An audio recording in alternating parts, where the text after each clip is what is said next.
to this episode of the Gone Gold podcast. On this special episode, I am joined by one of the largest voices, biggest personalities, and one damn fine wrestler, Chuck Mambo. We talk about his career in Riptide Progress Wrestling, how he ended up on a show at Impact, and he even sings to us. Yes, it's all in one episode. But without me talking, let's do more of Chuck Mambo. Here is this special episode. Enjoy. Hello, Chuck Mambo. Thank you so much for joining me on the Gone Gold podcast. As soon as I messaged you, I knew that this was going to be a good interview. And thank you so much for joining me, accepting and obviously giving up your time to be here, man. So, yeah. Thanks, man. No, thanks for having me on. Excited to go gold. Yeah, man. So obviously, I spoke to you earlier, and we were talking about obviously these tough times that go on in the world. But it's one thing I'm enjoying about doing these is people, spending time with people like yourself, and just entertaining people, bringing content, making people smile in such a tough time. How have you been filling your days? Obviously not wrestling at the moment, but. So me and TK have been working on a little project called Social Distance in Wrestling. So I wrestle like a match from my house and film it, and he wrestles it from his house. But like when he slaps on a wrist lock, I'm in a wrist lock, and so it's still it's not the same as wrestling for a live crowd, but it scratched the itch a little bit, and it's like weird enough that I think we're gonna have it out online tomorrow for TK's birthday. That's incredible, man. It'll be interesting to see how people find it, because I think it's weird enough that even if people hate it, it's funny. So Chuck Mambo and TK Cooper, ETM, are now doing social distancing wrestling matches. Yeah, we haven't quite figured out the title for it yet, but SDW, I think. Or something. That's absolutely phenomenal. Well, you're bringing your own content to the world, especially with the ETM stuff. You guys look like you have so much fun doing those YouTube videos. Yeah, that's definitely true. Where's the idea for that? Who came up with that? Was it just between you and TK? You guys sitting down brainstorming? We'd spent a while where we were just always going to the same shows and stuff, and we just figured we might as well document it. And also, at the time, we actually only ended up running one show, but we were running a show called 4TB, and we were like, it'd be cool if we could do like YouTube stuff, kind of like being the elite, where it's fun, but then also it like develops the storylines. Because especially like when they were doing the Kenny versus Cody storylines and stuff, it was like compelling soap opera. It was incredible. So we thought it'd be cool if we could do something like that, but it ended up more being like a travel blog with some funny skits. But at the moment it's been quite fun, like social distance in wrestling, and the big I don't know if you saw, we got like a big montage of all the nice people from Brit Wrestling stuff doing messages of support and stuff. So that was really nice. Yeah, absolutely fantastic. That was really nice, and so many awesome names there, and the guys British wrestling pulling together, especially in these times. Obviously, we spoke earlier as well about some of the trends that go around on Twitter. The Brit Wrestling guys put together that Don't Rush challenge. The girls did a fantastic job on that. And even though there aren't matches and events to go to at the moment, wrestling's still here, man. It's still, we're still putting out that content. We're still connecting with the world. And obviously you guys are involved heavily in that, especially with the new social distancing wrestling, Fingers crossed by the time this drops will be the next big thing in wrestling. I got a good feeling about this one, dude. Oh, man. I can't wait to see this. I'm really excited. Okay, so let's get into the life of Chuck Mambo. I think I'm going to put myself to be champ. I'm going to try and put you over as much as possible on this one. You trained at Progress. You made your debut in 2013. Yep. How has the transition from 2013 with Progress to 2020? Obviously, you kicked off 2020 huge with some great matches. You've made debuts in several different promotions, including Catch, TNT Extreme Wrestling as well. Yeah. Talk us through the transition from 2013 to now. I never really think about it too much. I guess one of the I had a real revelation the other day. Not that like wrestling ever well, I suppose occasionally wrestling would stress me out, just being like, I have this like huge opportunity, so like I really want to like smash it, and then I found myself being like really nervous, which didn't really used to happen. But I was walking along the street and I thought, you should chill out, man. And then it was like probably 1 or 2 weekends before, sadly, everything like wrapped up because of COVID-19 and whatnot. But that last 2 weekends was so fun because it was like, for whatever reason, nothing was stressful anymore. Like, so it was really nice. Yeah. And then I just remember just now I was listening to a thing with Christian talking about his first match with Kurt Angle. And like, there's a bit in Kurt Angle's book where he's like, I think he's been training for like a week or something and he has to do a live show. And Christian's just like calling to him and like telling him to move and stuff. I remembered like, because I read that book when I was like 20 or something. I was like, that's what I want to be. I want to be like, I can go in there with everyone and just like have fun and like call the match and stuff. And I'm not like fully there yet. I'm not even, maybe I'm like halfway there. One of the things I'd like to work on at the moment, and I feel like I'm getting there. But I guess the big difference was when I started, people were really big on like, oh, if you have a character, then that's great. And like less is more, believe me, less is more, do less and the crowd will love it. And then they don't love it as much as more. I think. But a wily old vet gave me some advice that the simple mathematics of life is that more is more. I was like, oh yeah, you're right. And I think that's clear by your entrance, right? So your entrance to the ring is one of the most almost outlandish but energetic entrances I think in British wrestling. Oh, thank you, man. Every it's time actually inspired. You. Do you know Chris Farley from Saturday Night Live? I do, yeah. Yeah, there's this clip I saw of him where he's on like David Letterman or something like that, and he comes from like the back of the studio, just running out, and like he does like some cartwheels down the like audience, and like lifts a guy up and throws him in a bin, and it's like, oh man. Just watching that makes me feel so happy, so I just try and channel that. So that was your inspiration for the entrance. That's absolutely fantastic. And one thing I noticed as well when you make your entrance, the crowd absolutely go mad for you. When you made your TNT Extreme Wrestling debut, I was obviously there backstage, and watching the crowd go absolutely nuts. Where did Hey Ho Mambo start? Where did that come from? Was that a crowd thing? Was it something you created and rolled with? It is really flattering, by the way. Thank you to any fans for reacting at all when I wrestle, because that's nice. It's a lot nicer. But I think on like my second match or like third or something, my friends from uni came to watch me wrestle. It was in like a pub where Progress did these like trainee show type things. And I'm pretty sure they were drunk and like just halfway through the match when nothing really was going on, they were just like, hey, ho, Mambo. And then like, luckily, I mean, I owe quite a lot to them because then the rest of the crowd caught on. And then before you know it, you have your own little slightly unique chant and something to print on T-shirts. Well, I was just going to say, yeah, you've now got that printed on all of your merch pretty much. Everywhere. Pretty much. And it was so cool to see that reaction. And obviously, I was so psyched about it because I didn't know if they'd know. Yeah, no, it was really nice.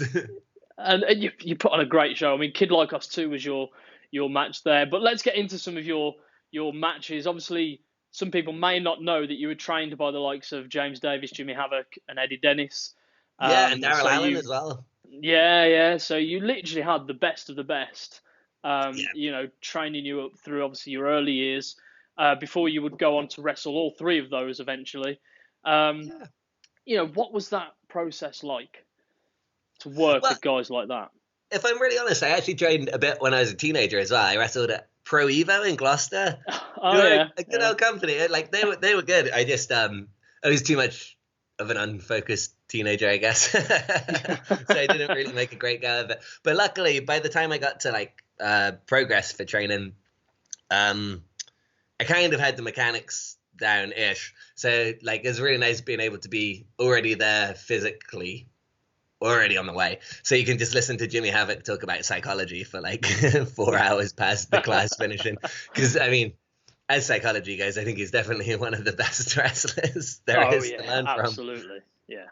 So that was really cool. And obviously me and Eddie Turns out me and Eddie Dennis, I'm just him like 5 years behind for a lot of things. Anyway, we found out like we love loads of the same wrestling, obviously, and he was like probably my first favorite indie wrestler. Like I was watching him run a hot tag.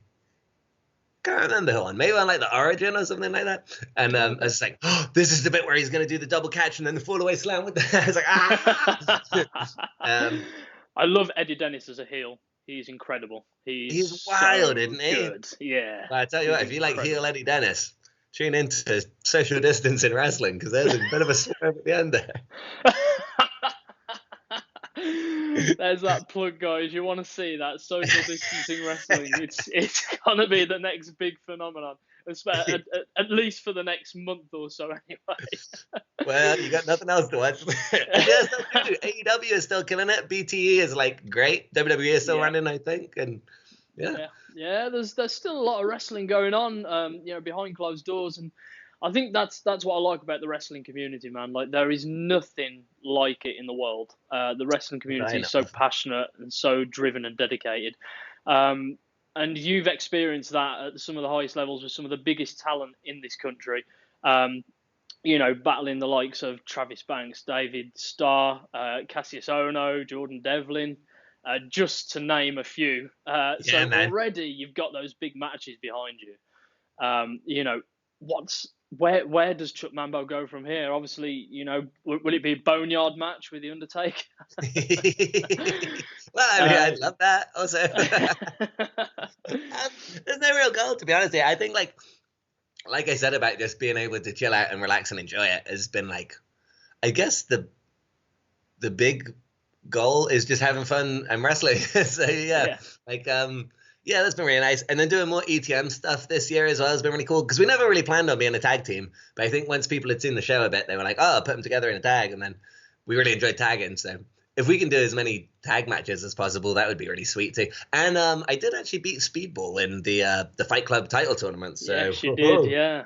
Maybe a bit of a singles belt around here. God, can you imagine if I was a Fight Club champion? Oh, dude, just imagine. You'd be there with the likes of Dan Maloney and, who's carrying he's a double champ at the moment. Hey, he'll probably bloody win that one as well. I love Dan Maloney. He's so good. Yeah. But, I think Chuck Mambo's got a place in that championship, hold for sure. Well, I do. So who knows?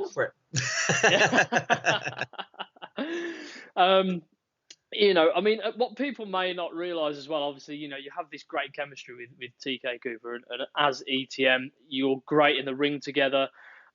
We've been on a few drunken nights around after parties and stuff, and you guys are that close in real life as well.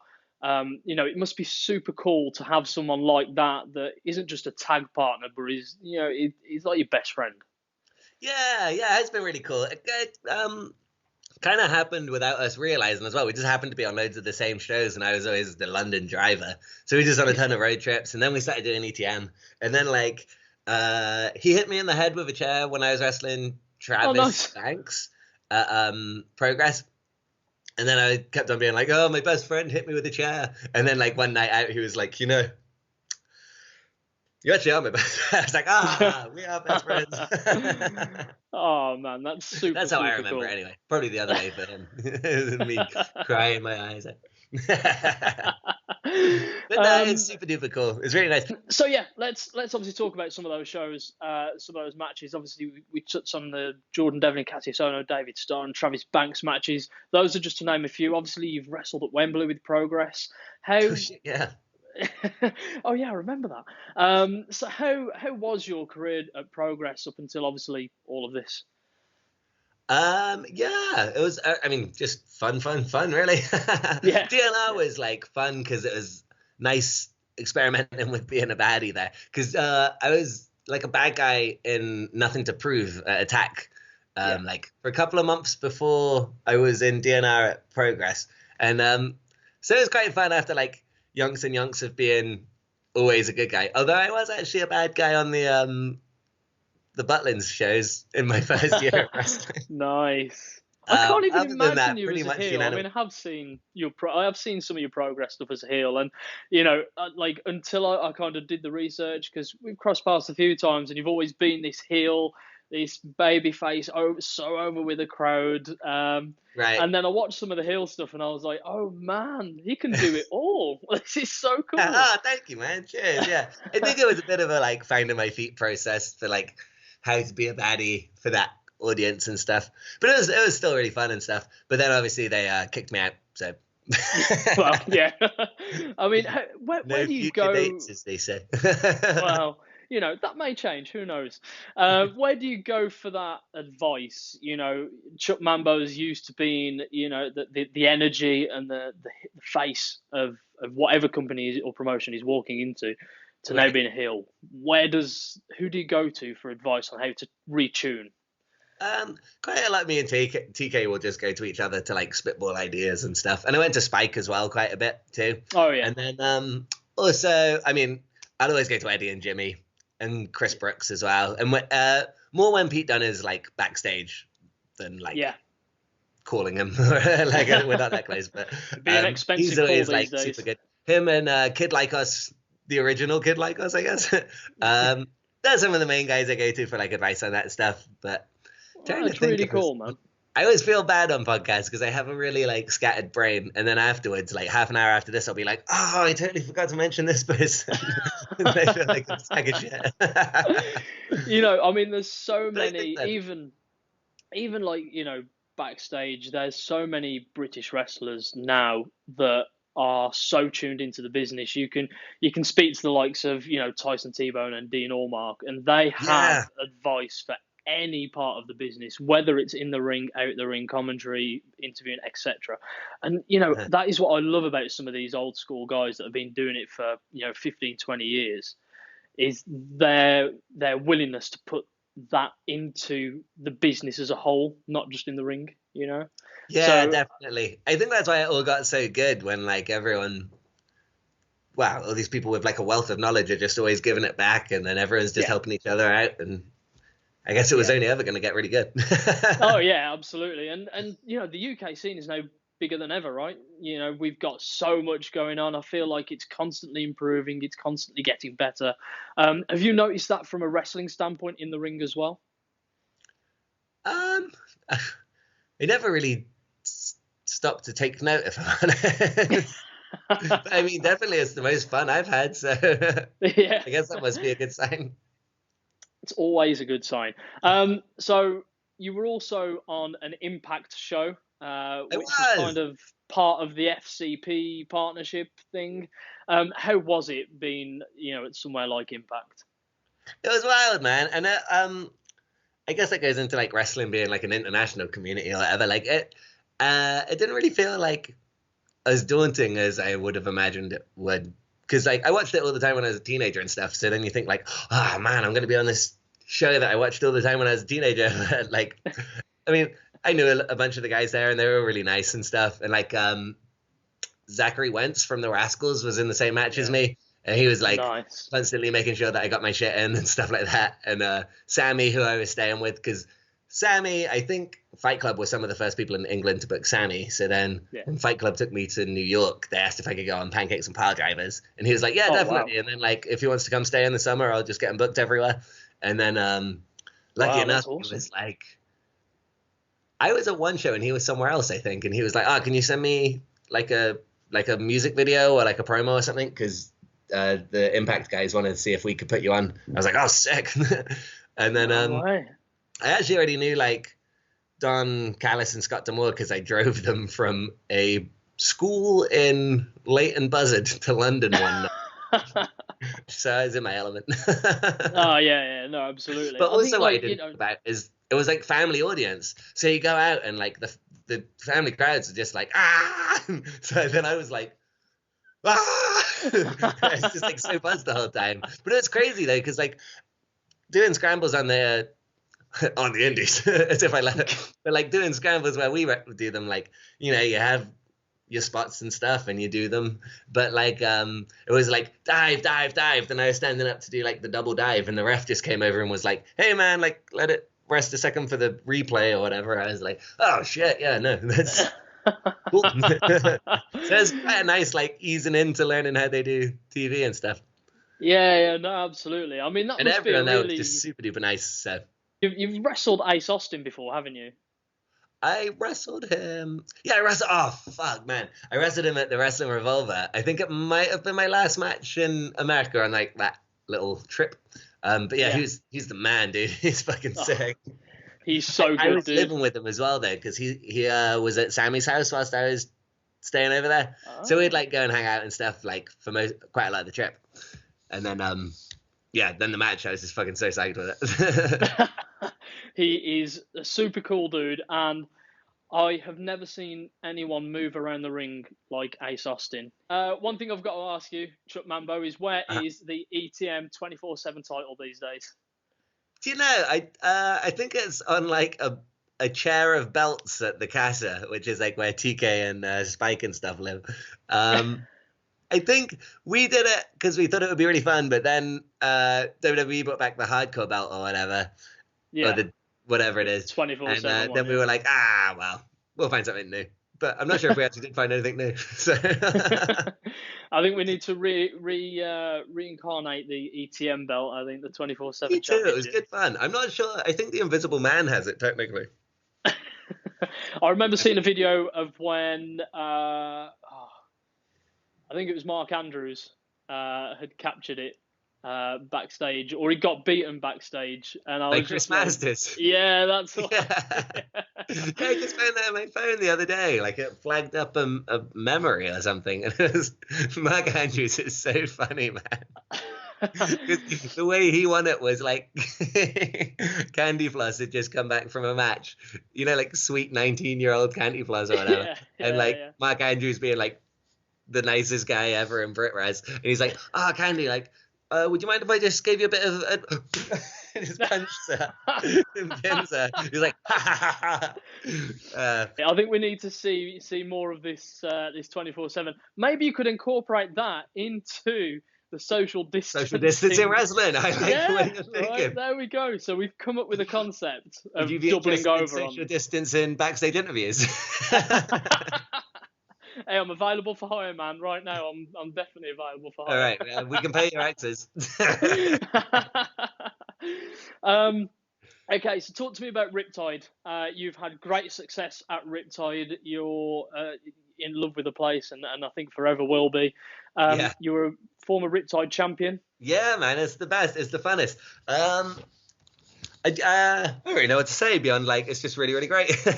Like it felt cool because they were booking insane like dream match main events, but then in the like whilst they were having those as the main events, they were kind of building up all us smaller guys like TK and Spike and Moser versus Money versus everybody and stuff like that. Anyway, so then like now, I mean, I think they still do book some fucking crazy like Pac as a surprise match after the main event is already finished or whatever.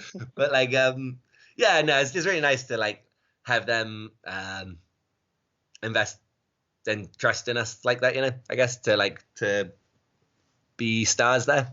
And it was like it was super helpful. Like, I mean, it's just super nice being there because like it's such a fun, crazy, cool atmosphere. And then people watching that kind of see us in a different light to how they see us at some other promotions and stuff. So yeah, it's really, really nice. And then now getting to do like some stuff with TK as well, where we had like kind of a competitive friendly feud, and then the second one I didn't really trust him. It was fun like trying to tell a little bit more of a nuanced story, even though I think at times we maybe didn't make it clear enough and the crowd didn't always know what was going on.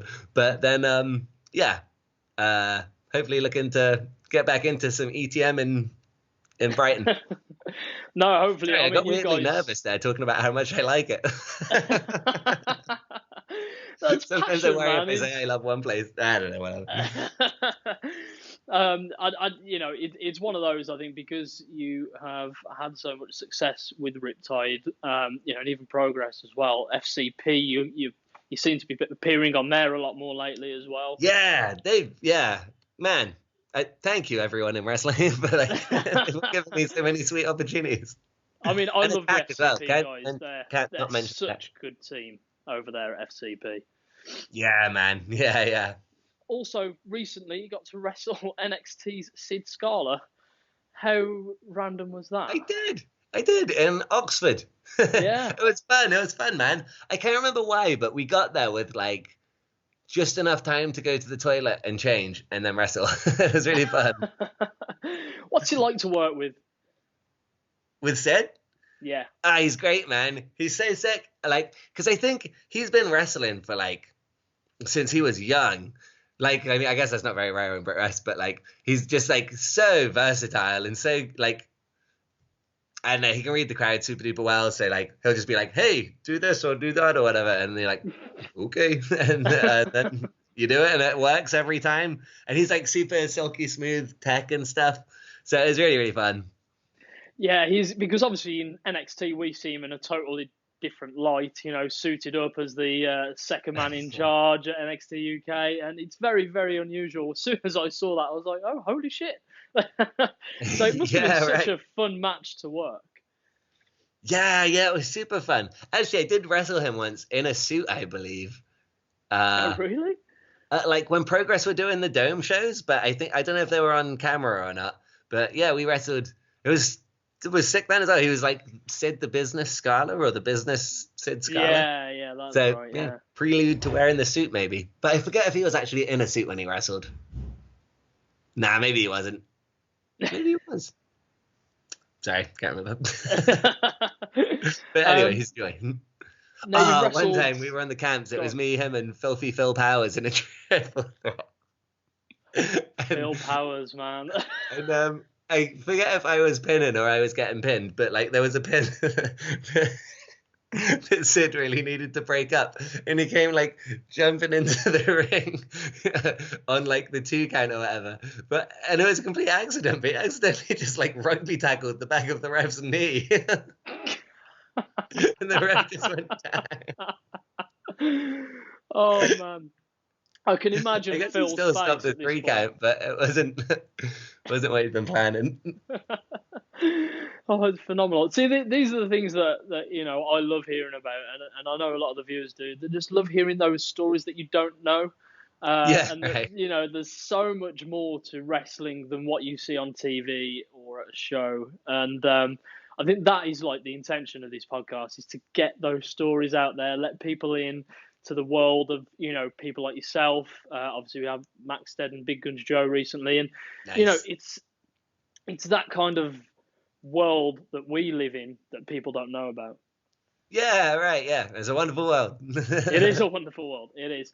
I want to quickly touch up on Chuck Mambo, because I heard another podcast that you were on quite a while ago, but you were playing music in the background. You've got a very bizarre music taste. Oh, really? So when you're working out, or when you and TK Cooper are kind of getting hyped up for a match, what's on Chuck Mambo's playlist? Blue Dabba Dee Dabba Die by Eiffel 65. Eiffel 65. Which you didn't play at the after party, actually. I didn't know. I'm very sorry about that. I should have. A bit of that, a bit of Bach. Oh yeah. So I just love saying that I love Bach. I don't actually love Bach, but I do. That guy. What's his name? Ludovico Einaudi. Was it? He did like the soundtrack to This Is England and stuff. Oh yeah. I think that's pretty good stuff. So very varied. Mostly just cheesy 80s things I find really nice. Like You're the Best Around and It's Gonna Fly Now from Rocky and stuff like that. Or ska punk maybe. I don't know. It kind of varies. But then, because I got this Spotify app thing, it has everything. It has everything you could ever possibly listen to. It really does. Is there a song that actually, I just remembered another really good song that I just... what was it? It's by a guy who, like, the next song that came on was, like, not very good. It was all like, I love hunting and fishing and killing. But the song before was... his name was, like, Luke something. And it's just like... Rain makes... what is it? Rain makes corn. Corn makes whiskey. Whiskey makes my baby. Being a little frisky. I love country music, man. I'm going to transcribe those lyrics into Google because I want to find out what this It's great. I think is. it's called Rain Ain't a Bad Thing. All I could think about, I don't know if you've seen the documentary on Netflix, The Tiger King. That's all I could think about was that guy, Joe Exotic. I Like could hear when you him were singing singing that, yeah. Yeah, yeah, absolutely, yeah. Making one of those weird videos. Oh yeah, man. Like, standing on a truck with a tiger roaming around. I mean, the guy's a rock star, obviously. Those poor tigers, dude. Oh, I felt so sorry. Just I don't want to get into it because I'll get too emotional, man. Like I'm such an animal activist. I love animals, and to know that 270 something tigers went through hell because of that guy, like, oh, Yeah, man. it sucks. I was saying to Paddy the other day, even people that they're really bad, like sometimes I feel a bit sorry for them still, which I guess maybe that's not a terrible trait. But I said that about Joe Exotic, and then I found out like he just would like shoot tigers for fun apparently. So Yeah, like he shot 4 tigers. Yeah, that's bullshit. Yeah, man, that sucks. It's really sad. But then that other jobber just like has the zoo now. The guy that like I former forgot his name, wiper. but Joe or something like that. The guy that like hated his hairdo or whatever because he always had a hat on. yeah. I was just like, it's so bizarre that like, and although he was like complaining about Joe Exotic and what he had done for the animals, he didn't seem to be doing not much different in my opinion. He still got them caged up in really small cages, So it doesn't seem I don't right. know. There should be a law where you are not allowed to cage any kind of animal. Full stop. That's reasonable. that's my thoughts on it anyway. I guess there's probably enough land in America there that they could make like a fat reserve where it was like protected land or something. But I don't know if they'd have the natural instincts anymore because I guess they're bred. If you're born and bred in a cage, I guess you don't know any difference and kind of wouldn't know how to adapt. I don't know. Yes. Maybe they could put them there, but try and discourage them breeding so they don't have like more of them. But then maybe they need to breed because there's not many in the wild. Seems complicated, but I don't think they should be in a cage. No, they really shouldn't be in a cage. Chuck, it's been an absolute pleasure having you on, man. We ended up on Joe Exotic. We really shouldn't actually. Let's bring it back to something more fun. So, have you been? What's your favorite match? My favorite match, what of all time in wrestling? Just when you like, I don't know. Oh man, there's so many to choose from. I mean, Shawn Michaels and Razor Ramon back at In Your House 7 was phenomenal. Oh, nice. Anything Shawn Michaels, Triple H and The Undertaker from WrestleMania 20. I want to say 23. The Cell one or the first one? Yeah. Man, I watched that back the other day. It's so sick. Man, Shawn Michaels was a special guest referee, I think. That's fun where he hits the super kick because Taker put him in the Hell's Gate, and then he's like 1, 2. Sick. That match was so good. I'd definitely say those are top 2 matches. Nice. I think the first ever TLC match with the Hardys, Edge and Christian and Dudley's. Man, that was wicked. Phenomenal. Would you like to be in a TLC match if for example, if someone like FCP or TNT Extreme Wrestling or Riptide would put on an extreme TLC style match for definitely, man. Yeah, I actually, as a matter of fact, my phone thing flagged up a memory there yesterday or something of me doing a chuck you off a ladder through a table to Kyle Fletcher from TLC. A TLC match at the Walkabout not so long ago, but then nice. Because I don't know if you ever seen the Walkabout in Cardiff. It's like there's like a ring around here, and then it's like dropped down. That's where the ring is, and then there's fans around there too.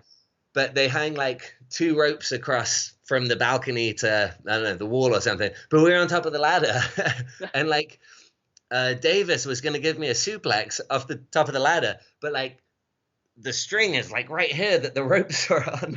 So I had to like, I'm not sure how he managed to like throw me that way, but he managed to suplex me, I guess like round the rope or something off of the ladder. He's a freaky strong dude, man. Oh man, But he is. He doesn't look it, but he is a very strong boy. I don't know. I'd say he looks pretty strong too, but stronger than he looks even. Yeah, absolutely, man. Absolutely. But yeah, no, I'd definitely be down for another one because it was a blast. It's so fun. Yeah, I think with I think between you guys, ETM and Young Guns would put on a fantastic show. And they did kick us on the balls a shit ton at the last TNT. I feel like we need some weapons. Yeah, absolutely. I think having a good fun match until they kicked us in the crotch. So there's your payback. So after social distancing wrestling kicks off, you're coming for the Young Guns, right? I don't know if you'll be able to afford me with all the star power. I am super stoked for this. I can't wait to see how this goes. I really can't. I will be sharing it worldwide across all of my social because I am so excited. So who are the list of opponents so far on social distance wrestling? Well, I guess it's not too late to give it away because this will come out. So the debut match is me versus TK Cooper. At the end of that, there's a run-in from WWE UK's Eddie Dennis. Nice. And that's all we've got so far. I'm actually, in 5 minutes, I'm going to have a chat with Eddie and plan my phony, fake pretend wrestling match. That's incredible. Well, tell Eddie that I said hi, and it's been an absolute pleasure, Chuck. Yeah, thanks for having me on, man. It's been really fun. I really appreciate you joining, and I have laughed all throughout this podcast interview, so it's been absolutely incredible. Can't wait to see you, and we'll catch up again, obviously, when all this has gone away. But thank you for joining me on the God Gold podcast, man. Thanks, man.